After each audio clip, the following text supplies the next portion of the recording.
I am studying second standard C section. Kamarajar பொன்மொழிகள். எல்லோரிட வாழ்க்கையும் வரலாறு ஆவதில்லை.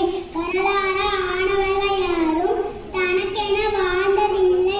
நேரம் தவறாமை ஏனும் கருவியை பயன்படுத்துபவன் எப்போதும் கதாநாயகன்தான். நன்றி. என் பெயர் வைஷ்ணவி.